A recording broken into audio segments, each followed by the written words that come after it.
Pronto? C'è il cellulare che non funziona. Non prende. Allora, siete contenti?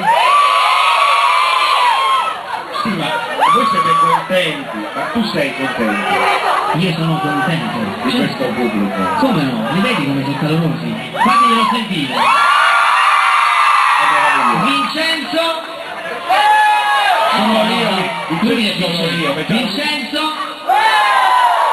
Cos'era il pubblico? Fatemi una bella figura. Vincenzo! Vedi? Grazie Luca. Sono l'amico da oggi. Beh, no, adesso, per forza. Senti, allora, abbiamo detto prima di lasciarci, ma poi ti voglio richiamare ancora per un saluto finale a tutti quanti. Abbiamo detto che è cambiato, ma non è cambiato e questo è importante, perché il cuore, l'artista che c'è in te deve essere importante, perché deve essere forte, perché sennò tu sei un cantautore, non sei un cantante. Il cantautore canta le proprie canzoni. Io ho letto sulla tua biografia che il tuo più grande scopo nella vita sarebbe stato fin da piccolo quello di cantare, ma le tue canzoni e non quelle degli altri.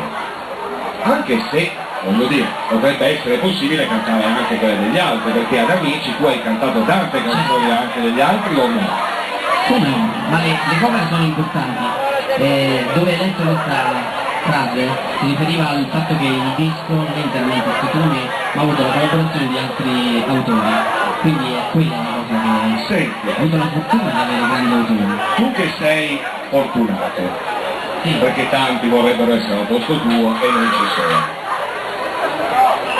Tu che sei adesso arrivato, ma non arrivato spero, perché la strada è ancora lunga. Adesso sono partito. Bravo.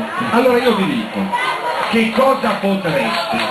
Questo è importante, perché il segno di umiltà di un artista è la cosa più profonda, forse è proprio perché sei cantautore, perché scrivi, perché le tue meningi in qualche modo nel segreto della tua stanzetta corrono per poter scrivere nuovi pezzi.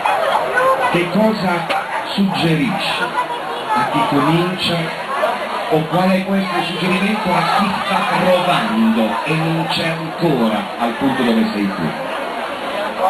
Di fare i provini ad Amici. No, nel senso io dopo 5 anni sono entrato, quindi sono stato fortunato, però ci ho messo del tempo per entrare. Quello che dico sempre a loro, in qualsiasi posto mi trovi, quello che dico è di non arrendersi, ma su ogni porta, ogni ostacolo che viene sempre da si salta e si va avanti.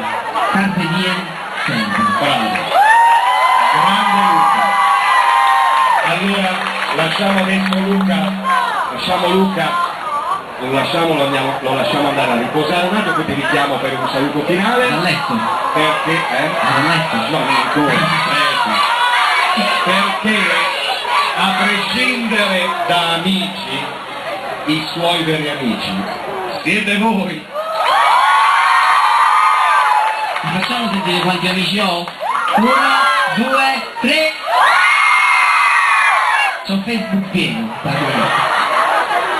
Luca Napolitano!